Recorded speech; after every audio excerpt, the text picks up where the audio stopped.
Senhor põe a gente nos estreitos, daí eu não sei não. Essa é internacional. É a mais linda. Vários Amém? Amém. Vamos com a paz do Senhor. Amém. Como a pastora disse, esse mês, o mês de março, nosso tema é o tema família, o espírito do conselho. Glória a Deus. Os irmãos podem se assentar. Nós vamos abrir a nossa Bíblia lá em João 4.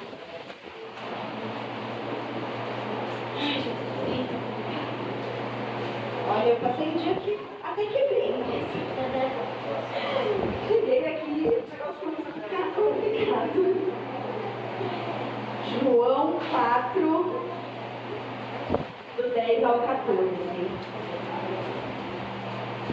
Amém? Diz assim: Jesus respondeu e disse-lhe: se tu conheceras o dom de Deus e quem é o que te diz, dai-me de beber, tu lhe pedirias e ele te daria água viva. Disse-lhe a mulher: Senhor, tu não tens com que atirar, e o poço é fundo. Onde, pois, tens a água viva? És tu maior que o nosso pai Jacó, que nos deu o poço, bebendo ele próprio dele, e os seus filhos e o seu gado? Jesus respondeu e disse-lhe: qualquer que beber desta água tornará a ter sede, mas aquele que beber da água que eu lhe der nunca terá sede, porque a água que eu lhe der se fará nele uma fonte de água que salte para a vida eterna. Glória a Deus. Vamos ler lá também em Provérbios 12:15. Aleluia. Que diz assim: o caminho do tolo é reto aos teus próprios olhos, mas o que dá ouvidos ao conselho é sábio. Tem um ditado aí no mundo que fala que se conselho fosse bom, não se vendia, não se dava, se vendia, né?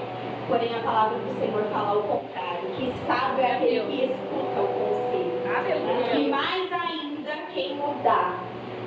Eu gostaria de começar essa ministração contando um pouco daquilo que o Senhor fez na minha vida. Glória a Deus. Amém. E ontem o Sidney deu um spoiler aí, né? De como nós nos conhecemos. E eu saí de São Paulo, eu sou nascida e criada lá em São Paulo, Itaquera, ali do lado do Coringão. Glória a Deus. Os que não são, por favor, não se manifestem, tá? E eu sou nascida e criada lá. E no ano de 2012, nós passamos por uma turbulência na nossa casa, onde os meus pais se separaram. E aí nós tivemos que meio que sair corridos, fugidos de São Paulo para uma terra nova.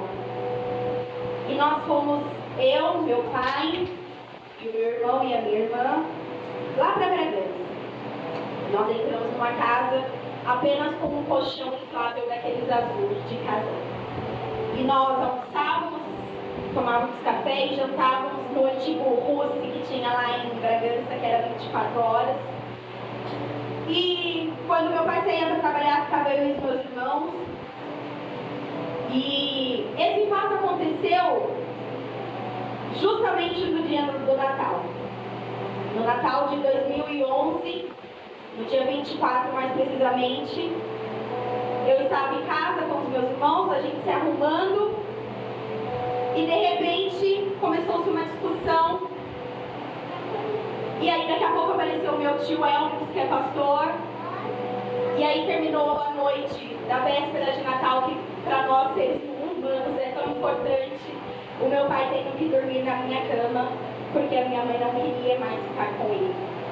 Ela tinha os motivos dela, não estava errada, porém para nós como filhos, apenas 16 anos. Os meus irmãos eram mais novos ainda e para nós aquilo foi um baque muito grande. Para mim, então, que era mais velha, sempre me senti responsável pela minha família, porque os meus pais se casaram porque a minha mãe estava grávida de mim. Então eu achava que aquilo era culpa minha. Mas aí nós viemos para cá com uma missão de fazer tudo novo. E apenas 3 meses depois, os meus pais voltaram, tiveram a restauração do seu lar e da sua casa. Só que não era a mesma coisa. Eu e os meus irmãos nos afastamos da presença do Senhor. E por mais que às vezes eu ia na igreja, porque nós que somos nascidos e criados na igreja, a gente não consegue se afastar completamente. A gente vai aos poucos. E eu aos poucos fui me afastando, e aí o ministério que nós estávamos indo também, para mim, eu achava que não estava bom. Então eu usei, né, a famosa desculpa, como diz, né, para quem quer, tudo dá-se um jeito, mas para quem não quer, tudo é um motivo para largar mão. Então eu saí da presença do Senhor. Nesse meio tempo, o meu irmão decidiu que ia sair de casa. E no dia que ele decidiu sair de casa, minha mãe ficou muito triste, muito abalada. E eu falei para ela, como eu já estava maior de idade, eu falei para ela, mãe, vou fazer o seguinte. Eu vou alugar uma casa, falo pro meu irmão vir morar comigo. E aí, pelo menos, a gente fica perto. E nós conseguimos uma casa na mesma rua que a minha mãe morava. Então, para ela estava tudo bem. E aí, no dia que nós íamos fazer a mudança, eu conheci um certo rapaz, formoso, recém-formado na escola militar. E assim, gente, de dia, de noite, à tarde, qualquer horário que você falasse com o meu irmão, ele falava do Cid. Era como se eu já conhecesse ele a minha vida inteira. Porque, né, na época, ele chamava meu marido de gordinho. Não que ele seja, tá? Ele é só um homem grande, né? Com os ossos largos, tá? Gordo, tá? Mas era o dia inteiro que meu irmão estava em casa. Ele ficava, porque o gordinho isso? Porque eu vou com o gordinho não sei aonde. E a gente falava, que diacho de menino é esse? Que toda hora, né, tá junto e tá fazendo as coisas. E todas as vezes que ele foi na minha casa, o Senhor nunca permitiu eu ver ele. Mas se vocês olharem os meus álbuns do tiro de guerra, que era para ter foto do meu irmão, em todas as fotos praticamente estava o Cid.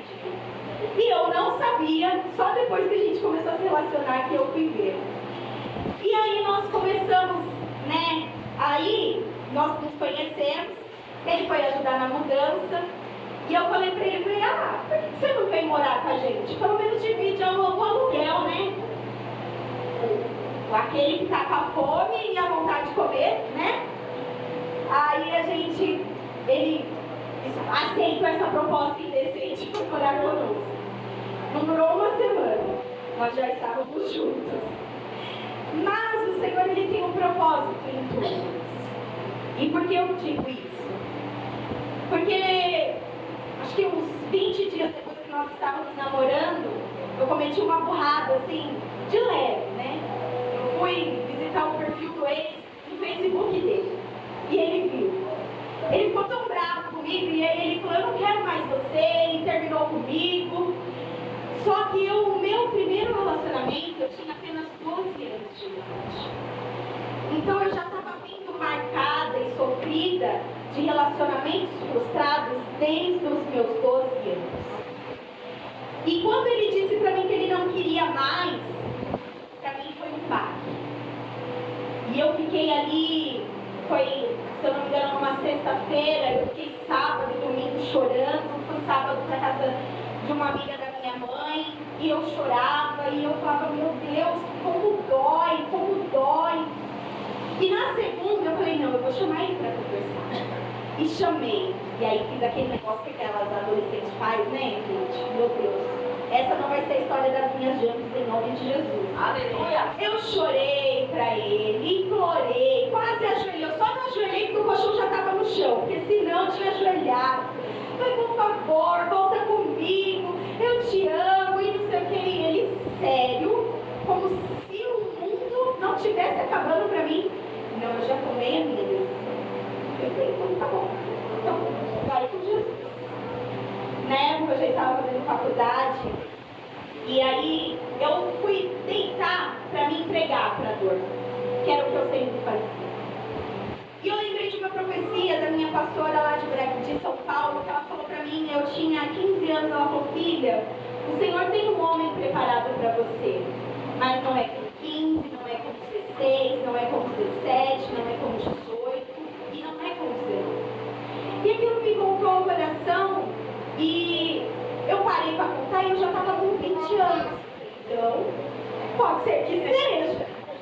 Só que como eu estava com o ego ferido e o coração machucado, nós já estávamos dormindo juntos e tudo mais, as roupas dele no meu guarda-roupa, mulher é uma bênção, né? É um mel, mas quando quem não quer também, peguei todas as roupas dele, joguei lá no quarto do meu irmão, joguei, né? Falei, eu vou pra faculdade. E saí para estudar. E quando eu estava descendo, conversando com a minha amiga, ela falou assim pra mim, falou: Josi, ela, que tinha uma escalinha entre ele e meu irmão que iam me buscar na faculdade. Ela falou assim: quem é a escala hoje de te buscar? Eu falei: é dele, né? Mas eu acho que ele não vai vir, porque ele falou que ele vai ficar comigo, então ele não vai ser doido de vir me buscar na faculdade. Quem que estava parado em cima da moto? Ele. E aí eu falei: meu Deus, e agora? Como vai ser? E aí na hora que eu fui para subir na moto, ele me entregou o capacete. Abusado, viu? Virou para mim e falou assim: olha, você só vai subir na moto se você voltar comigo. 11 horas da noite, o último ônibus já tinha passado. Lógico que o meu coração queria, mas eu também não podia dar o braço a torcer tão fácil assim, né? Aí ficamos acho que uns 5 minutos lá e tal, né? Voltamos, lógico, subi na moto. E depois disso, nós estamos juntos até hoje. Hoje, para a honra e glória do Senhor, meu esposo está no altar, meus filhos estão no altar. Aleluia. Mas nem sempre foi assim.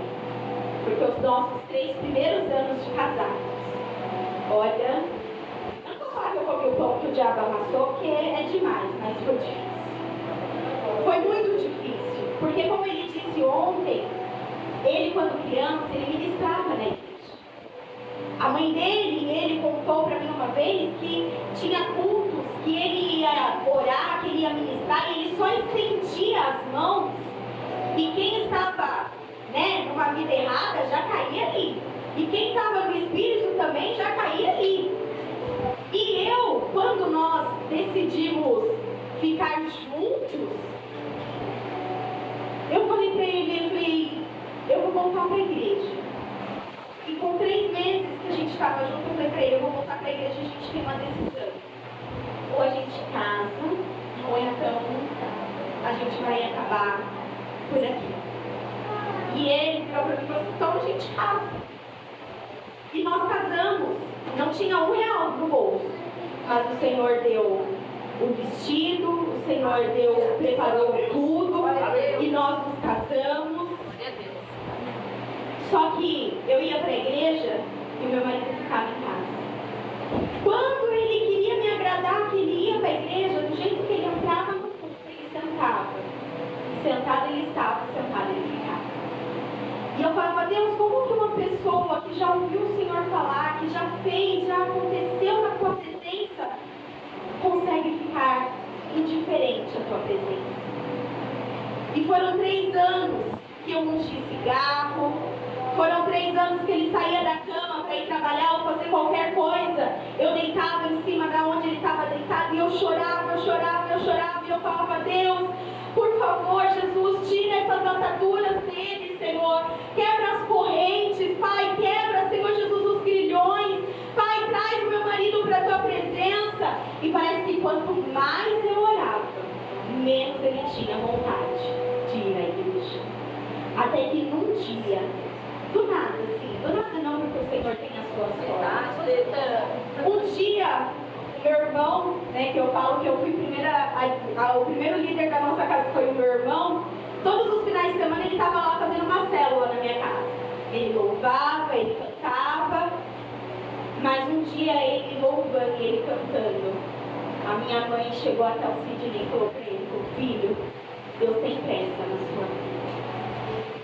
E ali eu fiquei bem assim, né? Eu falei, meu Deus do céu, porque quando você já vê que a pessoa não quer muito, eu falei, pronto, agora ele vai ficar mais irritado ainda. Mas não. Naquele dia ele falou, eu vou voltar para a casa de Deus. E ele voltou, e já voltou fazendo a obra do Senhor. E hoje ele estava aqui. Ontem ele estava ministrando para a honra e glória do Senhor. Né? E a primeira ministração principal dele, acho que quase ninguém percebeu, mas eu chorei igual uma doida. Porque a gente vê o agir do Senhor. Glória a Deus. Aleluia! E esse ano eu tinha muitos motivos para não vir, não ministrar. Quando o pastor Elcio me entregou essa ministração, eu chorei muito. Mas aí o Senhor falou ao meu coração que não se trata, como a pastora falou, dos meus parentes. Se trata da minha família. E a minha família está no altar do Senhor. Glória a Deus. Então, eu quero dizer para você que pode ser que a sua família não esteja hoje aqui, mas ela vai vir. Não importa o tempo que for, não importa o tanto que você tenha que orar, o que importa é que você não desista de nenhum deles. Aleluia. E aqui nós vemos a história de uma mulher que ela já estava na sua quinta família. Era o quinto marido.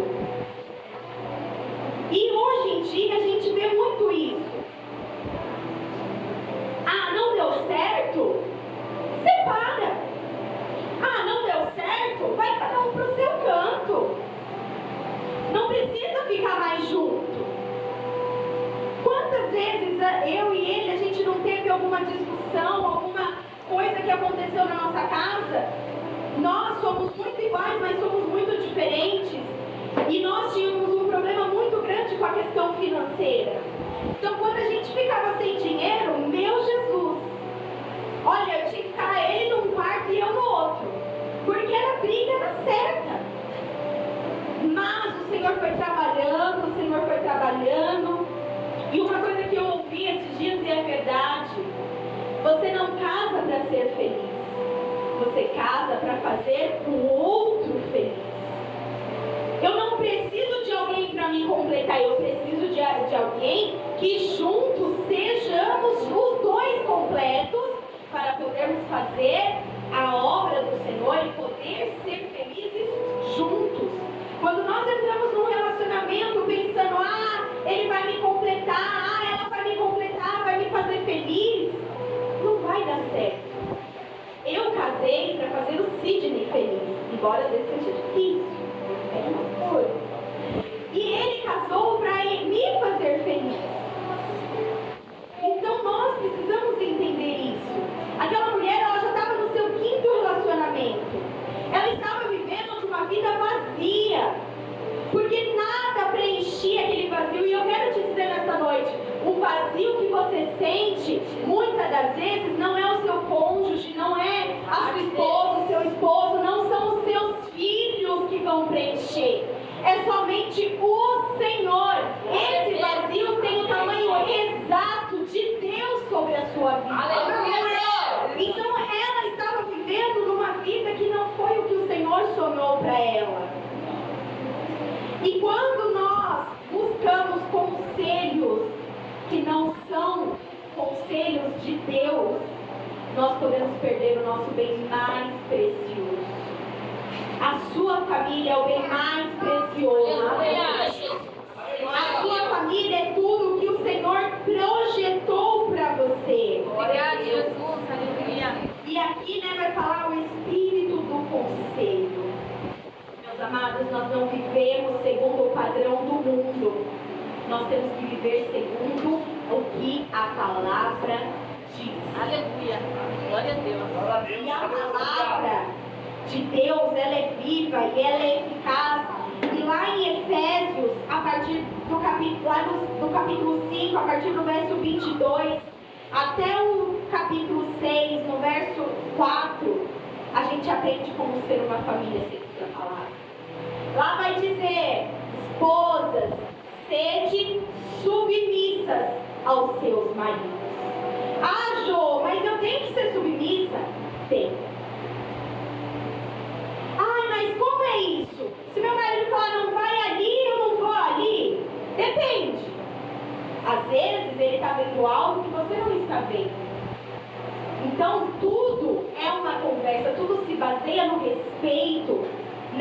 conversa naquilo que a gente sabe e acredita pela palavra.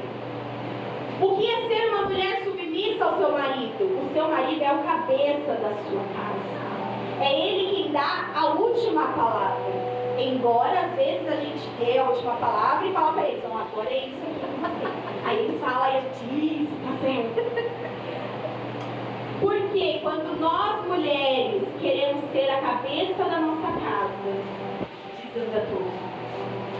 Por algum tempo eu fui a cabeça do meu lar. E isso era desgastante, porque eu tinha que trabalhar, eu tinha que estudar, eu tinha que cuidar da minha casa, porque ele ainda não tinha a sabedoria de Deus, e às vezes o nosso marido não tem a sabedoria de Deus e nós somos submissas, orando e clamando ao Senhor, pedindo para que ele tenha a sabedoria. Mas quando ele começou a entender, eu falei para ele, olha, você é o cabeça, hein? Deus entregou o negócio para você, então cuida aí. Mas também lá vai dizer, maridos, amem as suas esposas como Cristo amou a igreja. Então, a gente não vê Cristo xingando, batendo, humilhando, que é o que a gente vê lá fora. Muito pelo contrário. A gente vê Cristo cuidando da sua noiva, zelando pela sua noiva, amando, perguntando, estando perto. E aí vai falar também dos pais.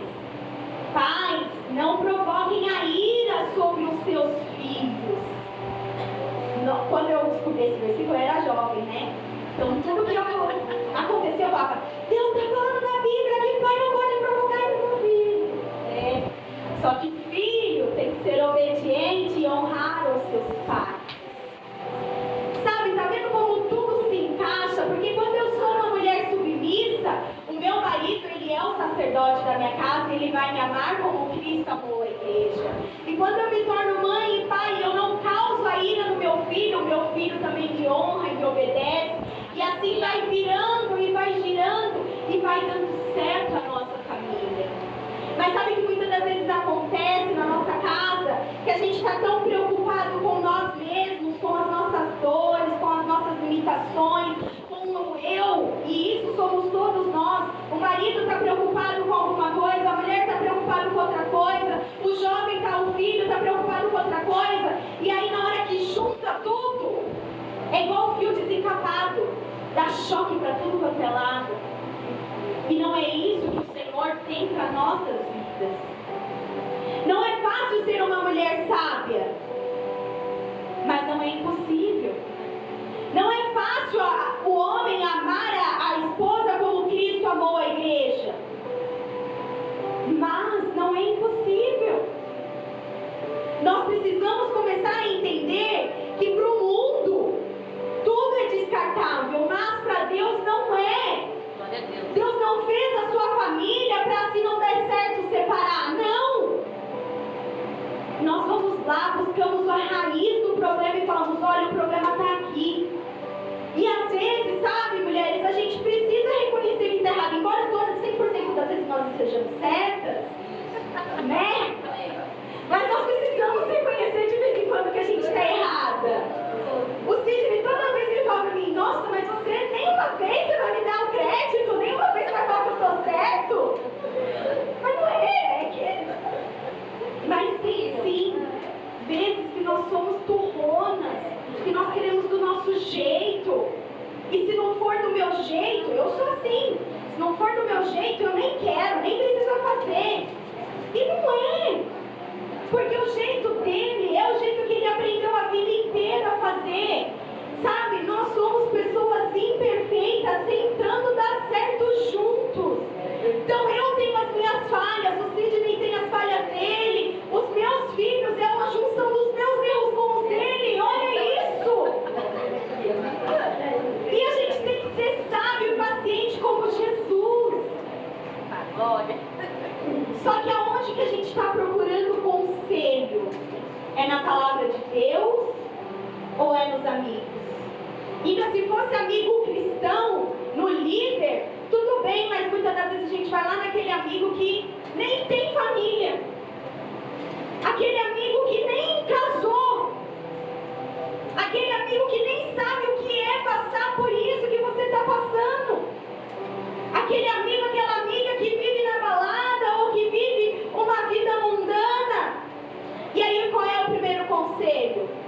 seu filho não tem jeito mesmo não, ih, larga a mão.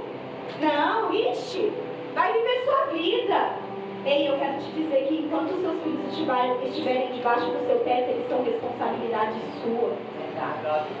E no dia final, nós teremos que dar conta de tudo que aconteceu com os nossos filhos, porque eles não são nossos, eles são emprestados do Senhor.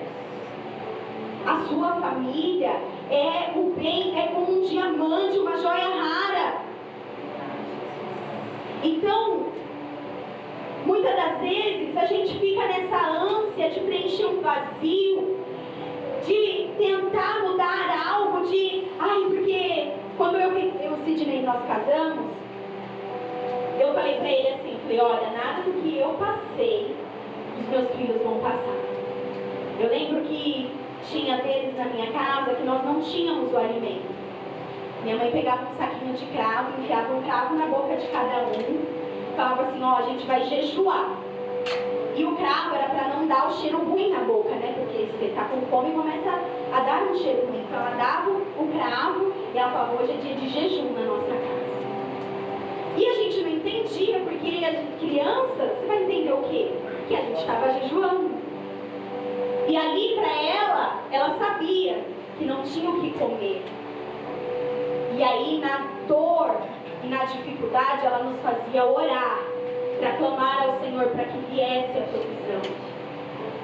E era uma coisa assim tão instantânea que nós muitas das vezes íamos para a igreja assim, e quando voltávamos nós já tínhamos o alimento na nossa mesa. Glória a Deus. Então nós precisamos entender que a nossa família, eu vou repetir isso muitas vezes, a nossa família é o nosso bem mais precioso. Aleluia. Aleluia! Sabe, eu fui criada por pais evangélicos, nascidos e criados na igreja, mas na minha casa a gente não tinha muita conversa. O Sidney, ele já foi criado somente pela mãe dele e pelos avós maternos, e na casa dele já tinha mais conversa. Quando ele casou comigo, ele teve muita dificuldade, porque eu sou daquela que não fala. Então se eu estava com raiva, o que eu fazia? Emburrava. Se acontecia alguma coisa, o que eu fazia? Emburrava. E aí um dia ele virou pra mim e falou assim, cara, se você não falar comigo, se você não me disser o que você está sentindo, o que está acontecendo, eu não vou poder te ajudar. E a gente vai viver nessa constância. Porque aí eu ficava emburrada, ele ficava emburrado, e aí todo mundo ficava emburrado, ninguém falava nada. Aí do nada estava tudo bem, mas não estava tudo bem, porque é igual uma goteira que vai pingando, pingando, pingando, uma hora, transborda. E aí, ele me ensinou a conversar e a falar. E para mim era muito difícil. Às vezes até hoje tem coisas que acontecem, e aí eu falo para ele, vem falar comigo, espera um pouquinho. Aí ele fica, e às vezes ele não aguenta entender, amor, me desculpa. E aí eu falo para ele, mas eu vou te desculpar. Porque nós precisamos entender, a palavra do Senhor fala que não pode dormir brigado com o outro. E isso, gente, é onde o inimigo começa a agir. Porque aí eu fico de bico com ele, aí eu vou dormir brigada com ele, e aí amanhã acontece outra coisa, e depois outra coisa, e depois outra coisa. E aí chega no famoso, meu casamento esfriou. Como assim o seu casamento esfriou? Como? Não foi que o casamento esfriou. Foi porque nós deixamos as coisas mundanas, as coisas terrenas, entrar e tomar proporções que elas não tinham. Por isso que eu falo, principalmente para as mulheres, porque talvez você não seja assim, talvez você tenha um outro tipo, mas a maioria de nós somos assim, nós queremos guardar. Para que guardar rancor? Para que guardar mágoa? O que isso vai te acrescentar? Hoje, ele já sabe, a gente às vezes tem, né, uma discussãozinha, porque na minha casa, gente, não é perfeito. Vocês olham aqui em cima, linda, né, de salto brilhante e tal, ele todo elegante, igual tava ontem, todo black tie, eu falei, nossa, que lindo. É tudo perfeito. Nossa, a casa da Jo é perfeita, a Jo não nem briga. Não, mas de vez em quando nós temos os nossos pedazinhos. Só que dá 5 minutos, se ele vir falar comigo, aí ele já sabe. Ele vem com graça, aí ele fala, se der um sorrisinho de canto, eu já sei que você me perdoou. Aí eu não consigo, que aí eu dou um sorrisinho, aí já era, já me quebrou no meio. E ali a gente já resolve. Glória a Deus. Então nós precisamos ser sensíveis a isso. Sabe, nós precisamos, não só a mulher, mas o homem também, que às vezes o homem é um pouco assim, deixar um pouquinho de lado. Sabe, nem sempre ter razão é o melhor. Como diz aí, né? Eu prefiro ter paz do que ter razão. Porque às vezes você ter razão vai te levar numa briga infindável. Da mesma forma é com os nossos filhos. Eu queria uma mini Josie e um mini Sidney em casa. E tem hora que eu falo, o sangue de Jesus tem poder. E parece que eu sou criança. Porque aí eu engato numa briga com eles que eu falo, Deus. E nós como pais queremos estar certo. Mas às vezes nós também estamos errados. Eu tinha uma forma de correção. E eu comecei a querer corrigir os meus filhos desta forma. E aí um dia ele virou para mim e falou assim, amor, tá errado. Na hora eu falei, não, eu não estou errada, tem que corrigir. Sim, mas não é assim. Me quebrou no meio. E aí eu respirei. E aí todas as vezes agora que eu vou corrigir o Benjamin ou a Estela, eu respiro. E aí eu falo, né, filho, filha, vem aqui com a mamãe. Vamos conversar, não é assim. Não é assim que as coisas são feitas. E o Senhor vai me dando sabedoria para agir, para saber falar com os meus filhos, para saber como direcionar a eles, porque eles não são os adultos. Quem é o adulto é eu e você. E nós é que sabemos o que é certo e o que é errado. Às vezes nós adolescentes, né, e aí eu falo agora um pouco para os meus jumps, às vezes a gente acha que a gente tem a razão do mundo, que a gente sabe de tudo, que está certo o que nós queremos e estamos fazendo, mas está errado. Como a pastora disse, temos que honrar nossos pais e nossas mães. E o Senhor, quando nós fazemos isso, Ele nos traz bênçãos sobre a nossa vida. Glória a Deus. A minha família é o meu bem mais precioso. Aleluia. E quando nós entendemos isso, nós vamos viver muito mais fácil. Cuidado com a fonte aonde você tem buscado água. Lá em Provérbios 11:14 vai dizer que nos muitos conselhos, ali há sabedoria. Mas cuidado aonde você tem buscado conselho. Porque muitas das vezes a gente vai naquele amigo que a gente quer, já sabe que ele vai falar aquilo que você quer ouvir. E nem sempre aquilo que você quer ouvir é o que é certo. Na verdade, na maioria das vezes. Jesus é a fonte. Jesus é o único que pode te suprir as suas necessidades físicas, emocionais e espirituais. Glória a Deus. Amém. Talvez você já esteja aqui, eu e o Sidney somos casados há 8 anos. Vai fazer 8 anos agora. E para nós a gente ainda está engatinhando, mas talvez vocês já tenham 20, 30 anos. E às vezes ainda há essa necessidade, sabe? Nossa, mas parece que está faltando algo. E esse algo é Jesus. Esse algo é Jesus. Sacie-se dessa água. Glória a Deus. Lá em Ezequiel 47:5 vai nos dizer que o Senhor levou o profeta até um rio. E ele foi indo, até que chegou um momento que ele teve que mergulhar. Glória a Deus. O Senhor, Ele não quer mais relacionamentos rasos. O Senhor, Ele precisa de intimidade com você. Mas para o Senhor ter intimidade com você, você precisa decidir mergulhar de cabeça. Como que é isso, Jô? Como que eu mergulho de cabeça na presença de Deus? É igual o pastor falou na segunda-feira. Ele pediu para quê? Para ele sentir a glória de Deus, né? Aí na hora que a glória veio, eita, peraí, calma aí. Não dou conta. Acho que Deus olha e fala assim, mas filho, você não queria? Peraí, quer ou não quer? Porque às vezes a gente fala para Deus, eu quero. Aí você tá assim, eu quero. Lá na beira da praia, assim, só com o pezinho. Aí a água vem e você sai correndo. Ai, não quero mais, tá gelada. Não, mergulha. Sabe, eu posso dizer por experiência própria, quando o Senhor falou comigo a primeira vez, eu tinha só 7 anos. Ontem o Benjamin falou assim, hoje o Benjamin falou pra mim, eu falei pra ele, filho, vai a casa pra mamãe. Ele falou assim, mas a casa toda? Eu falei, a casa toda. Minha casa nem é tão grande assim. Mas eu sou uma criança, eu tenho só 7 anos. Aí eu falei pra ele, falei assim, nossa, você é uma criança e tem só 7 anos, então você não precisa de celular, porque uma criança de 7 anos não tem celular.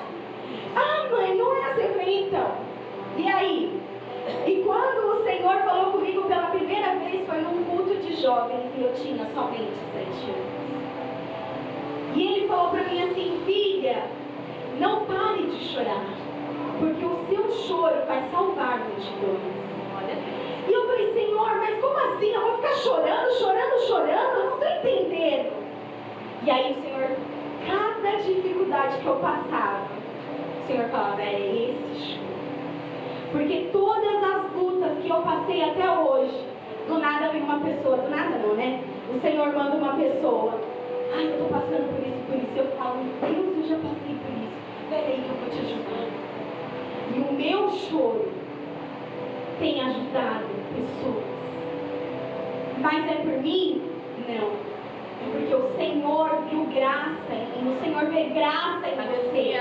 Cada dificuldade, cada luta que você passou até hoje, e você vai passar, porque o Senhor não nos isenta de passar dificuldades, mas Ele diz que Ele estaria conosco em todos os momentos. Aleluia! Aleluia! É para que pessoas escutem o seu testemunho.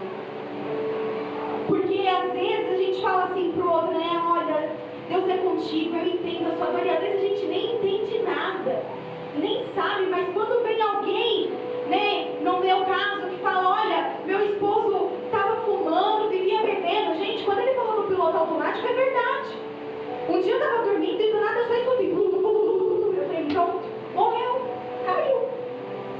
Ele estava extremamente alcoolizado, e ele foi só deitar na cama e ele andou de moto aquela noite. E quem livrou ele foi o Senhor, porque o Senhor tinha um propósito sobre a vida dele. Glória a Deus. A sua família será uma fonte a jorrar para a salvação. 1 Coríntios 11:1, os nossos levitas já podem subir. Paulo vai dizer assim, sede imitadores de mim, como eu sou de Cristo. Aleluia. E anteontem, a gente estava vindo, e ele falou para mim da minha ministração, e eu falei, eita glória! Aí ele falou para mim, assim, amor, graças a Deus que nós somos pessoas que podemos ser exemplos, não é verdade? Aleluia! E eu falei, Deus, obrigado. Porque sabe, se vocês não tiverem em quem se espelhar, ô Benjamin, Estela, vem cá rapidinho. O Benja vai subir, né? A Estelinha. Estelinha. Corre aqui, filha. Ah, bom, ela tá com uma princesa, gente. Agora já tá dando meia-noite no relógio dela. Nós temos famílias aqui que você pode se espelhar. Mas se porventura você se esquecer ou não souber para quem olhar, pode olhar para mim. Glória a Deus. O nosso bispo, ele fala isso. É muito fácil, sabe, você subir e ministrar. Difícil a pessoa conviver com você. A Tati tá aí, esses 10 dias ela tá de férias de mim, mas ela trabalha junto comigo. Eu sou um pouquinho mais animada no serviço, né? Que aqui em cima a gente é mais sério. Mas você pode olhar para a minha família. Você pode olhar para a família dos nossos pastores. Porque nós somos a referência para vocês. Glória a Deus. Não é perfeito, de vez em quando eu dou uns gritos neles, de vez em quando eu dou uns puxão de orelha, porque na palavra do Senhor fala que o pai que ama, ele corrige. E corrige o seu filho com a varinha. Esse negócio de, ai, não pode bater, não pode espancar, você tem que corrigir sim o seu filho, com amor e sabedoria. Vai ter momentos que eu e ele tá meio assim, mas a gente logo se resolve, então vocês podem olhar para nós. porque nós somos um referencial de uma família que segue o que diz a palavra do Senhor. Amém? Aleluia. Amor. E assim será sobre a sua casa, sobre a sua família. Amém. O mês de março, nós vamos ministrar, nós vamos ofertar R$3. Então, você que trouxe hoje a sua oferta, pode passar os envelopes, por favor. É R$3.